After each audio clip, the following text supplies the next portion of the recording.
আপনি কি কখনো ভেবে দেখেছেন বাংলাদেশে কেন বিদেশের মতো শীতাতপ নিয়ন্ত্রিত ঝকঝকে ট্যাক্সি কম? কেন রাস্তা জুড়ে শুধু সিএনজি আর অটোরিকশা? সারফেস পিডিয়ার আজকের পর্বে আমরা জানবো এর পিছনে আসল কারণ এবং এমন কিছু তথ্য যা জানলে আপনার ধারণাই পাল্টে যাবে। ভিডিওটি শেষ পর্যন্ত দেখুন, কারণ আজকের বিষয় সত্যি আমাদের শহরের ও আমাদের দেশের সঙ্গে জড়িত।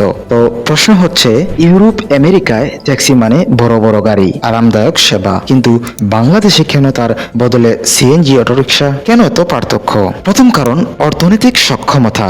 বাংলাদেশের মানুষের গড় আয় অনেক কম, সবাই 2000 থেকে 3000 টাকা ট্যাক্সি ভাড়া দিতে পারে না, কিন্তু সিএনজি অটোরিকশা অনেক সস্তা। 100 থেকে 200 টাকা খরচ করলেই দূরত্ব পার হওয়া যায়, যাত্রীদের জন্য সাশ্রয়ী ও চালকদের জন্য সহজে কেনা যায়। দ্বিতীয় কারণটি হচ্ছে অবকাঠামো। ঢাকার মতো শহরে যানজট বিশাল সমস্যা। চিকন গলিপথ, যানজটের রাস্তায় সিএনজি ঢুকতে পারে, ইউটার্নও নিতে পারে। গাড়ির মতো বড় ট্যাক্সি যেসব জায়গায় আটকে যায়, তাই সিএনজি অটোরিকশা অনেক ব্যবহারযোগ্য।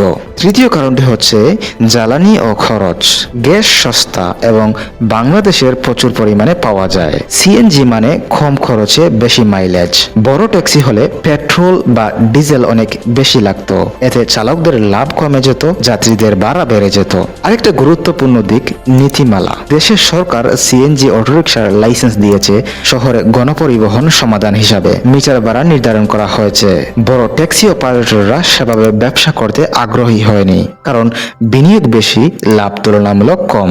অন্যদিকে ইউরোপ আমেরিকার মানুষ অনেকটাই ধনী ও বৃত্তশালী, তাদের গড় আয় অনেক বেশি এবং তারা আরাম, সেফটি, শীতাতপ এসবের জন্য ভাড়া দিতে পারে। তাদের রাস্তা প্রসারিত, অনেক বড়, যানজটের নকশাও আলাদা এবং তাদের সরকার বড় গাড়িগুলোকে প্রমোট করে। সিএনজি অটোরিকশার মতো যানবাহনগুলোকে লাইসেন্স দেয় না। বাংলাদেশের সিএনজি নির্ভরতা আসলেই অর্থনীতি, অবকাঠামো, জ্বালানি আর নীতির মিলিত ফল। সেখানে বিদেশে বড় ট্যাক্সি সহজেই চলে এবং আমাদের এখানে সিএনজি অনেক সাশ্রয়ী সমাধান। আপনাদের কাছে কি মনে হয়, বাংলাদেশে কি আরো বেশি আরামদায়ক ট্যাক্সি সার্ভিস চালু হওয়া উচিত? আপনার মতামতটুকু কমেন্টে লিখে জানাতে ভুলবেন না।